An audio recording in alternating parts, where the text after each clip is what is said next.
Prasabumi Ruwajurai dari Fakultas Teknik. Di sini saya akan menjelaskan pengertian dari demokrasi.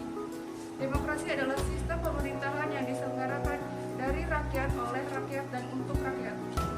Demokrasi adalah sistem sosial dan politik pemerintahan diri dengan kekuasaan dan pemerintah yang dibatasi hukum dan kebiasaan untuk melindungi hak-hak perorangan warga negara.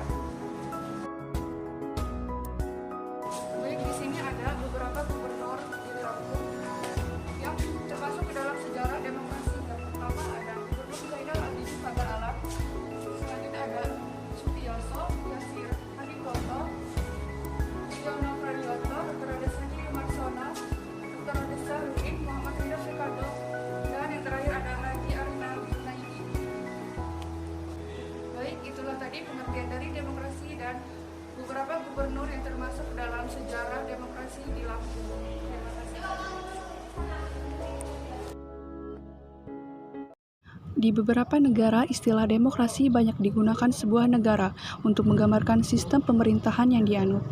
Demokrasi adalah sistem pemerintahan di mana hukum, kebijakan, kepemimpinan, dan usaha besar dari suatu negara atau pemerintah lain secara langsung atau tidak langsung diputuskan oleh rakyat. Salah satu negara yang juga menganut sistem pemerintahan demokrasi adalah Indonesia. Demokrasi berasal dari bahasa Yunani, yakni demos dan kratos. Demos bermakna rakyat, sedangkan kratos bermakna pemerintahan. Secara singkat, demokrasi adalah sebuah sistem pemerintahan yang dilakukan dari rakyat, oleh rakyat, dan untuk rakyat. Sejarah demokrasi. Menurut sejarah, istilah demokrasi sudah mulai dipraktikkan sejak zaman prasejarah. Perubahan pola hidup manusia ke komunitas pertanian menyebabkan ketidakseimbangan kekuasaan dan kekayaan. Ribuan tahun kemudian, pada abad ke-6 sebelum Masehi, bentuk pemerintahan yang relatif demokratis diperkenalkan di negara-negara bagian Athena oleh Cleisthenes pada tahun 508 sebelum Masehi. Karena inisiatifnya tersebut, Cleisthenes dikenal dengan panggilan Bapak Demokrasi Athena. Saat itu Athena menganut demokrasi langsung dan memiliki dua ciri utama, yakni pemilihan warga secara acak untuk mengisi jabatan administratif dan yudisial di pemerintahan, dan majelis legislatif yang terdiri dari semua warga Athena. Seluruh warga Athena, terkecuali wanita, budak, orang asing, pria di bawah usia 20 tahun, memiliki hak dapat bicara dan memberi suara di majelis Athena. Meski dibuat oleh majelis, demokrasi di Athena berjalan dengan kontrol langsung dari rakyat. Rakyat nantinya akan menyuarakan pendapatnya lewat majelis atau pengadilan untuk membantu kendali politik di Athena. Bentuk-bentuk demokrasi. Secara umum, demokrasi terbagi menjadi dua bentuk, yakni demokrasi secara langsung dan demokrasi perwakilan. Demokrasi langsung. Demokrasi langsung adalah sebuah bentuk demokrasi yang membuat setiap rakyat dari sebuah negara diberi hak memberikan suara atau pendapat dalam menentukan suatu keputusan. Pada sistem ini, setiap rakyat mewakili dirinya sendiri untuk memilih suatu kebijakan sehingga mereka memiliki pengaruh langsung terhadap keadaan politik yang terjadi. Bentuk demokrasi langsung sudah mulai digunakan pada masa-masa awal demokrasi di Athena.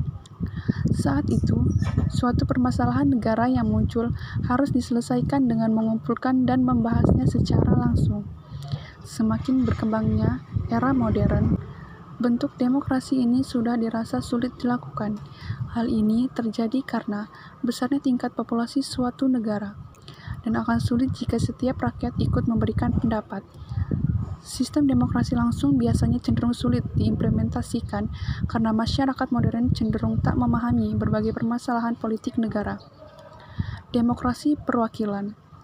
Demokrasi perwakilan adalah sebuah bentuk demokrasi di mana seluruh rakyat mendapatkan hak menyuarakan pendapat dengan memilih perwakilan dalam sebuah pemilihan umum.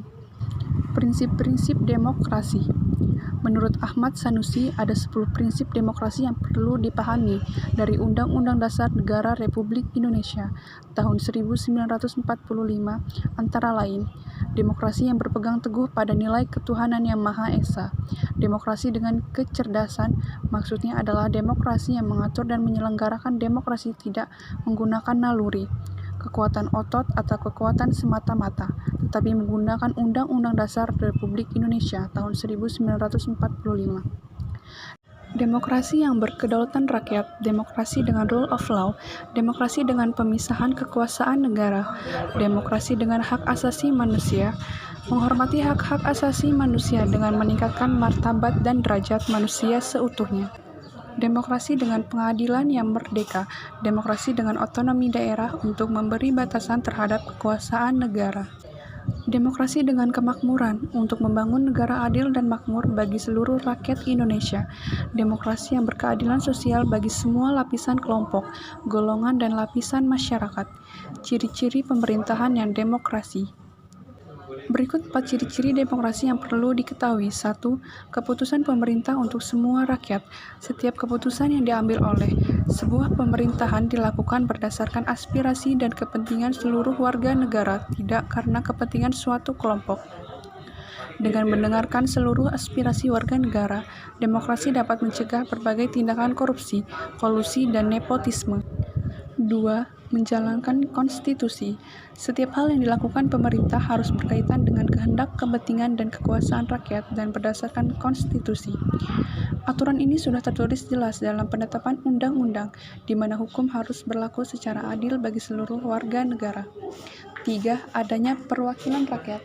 Dalam sebuah sistem demokrasi, negara memiliki lembaga perwakilan rakyat. Fungsinya untuk menyampaikan aspirasi rakyat kepada pemerintah. Di Indonesia, lembaga perwakilan rakyat disebut dengan Dewan Perwakilan Rakyat atau DPR. DPR akan dipilih melalui sebuah pemilihan umum dan kekuasaan dan kedaulatan rakyat yang diwakili oleh anggota dewan terpilih. 4. Adanya sistem partai. Di sebuah negara yang menganut sistem demokrasi, partai merupakan salah satu sarana penting yang harus ada. Melalui partai, warga negara dapat menyampaikan aspirasinya kepada pemerintah dengan baik. Partai memiliki fungsi pengawasan untuk mengawasi apakah kinerja pemerintah sudah sesuai dengan aspirasi masyarakat atau tidak. Selain itu, partai juga dapat mewakili rakyat dengan mengusung calon pemimpin, baik negara maupun pemimpin daerah. Kelebihan dan kekurangan demokrasi. Meski terlihat sangat berpihak pada rakyat, sistem demokrasi tetap memiliki kelebihan dan kekurangannya. Kelebihan sistem demokrasi. 1. Suatu kekuasaan akan dapat diterima jika ditetapkan berdasarkan pada suara ataupun kehendak dari rakyat. 2. Adanya kesamaan hak yang membuat setiap masyarakat diperbolehkan atau diizinkan untuk ambil bagian dalam politik. 3. Sistem demokrasi juga dapat menghindari munculnya monopoli kekuasaan di tangan penguasa. Kekurangan sistem demokrasi. 1. Terkait dengan kesamaan hak, sistem demokrasi masih dinilai tidak adil menyampaikan seluruh aspirasi masyarakat. Hal ini terjadi karena setiap warga negara dalam sebuah sistem demokrasi memiliki pemahaman politik yang berbeda alias tidak sama persis. 2. Kepercayaan warga negara terhadap pemimpin dan penguasa dalam sistem demokrasi sangat mudah untuk tergoyahkan. Apalagi saat ini berbagai media sosial bisa dengan mudahnya mengiring opini negatif dan sifatnya kurang objektif dan lebih terkesan subjektif. 3. Fokus pemerintahan akan menjadi berkurang saat mendekati pemilihan umum yang akan datang.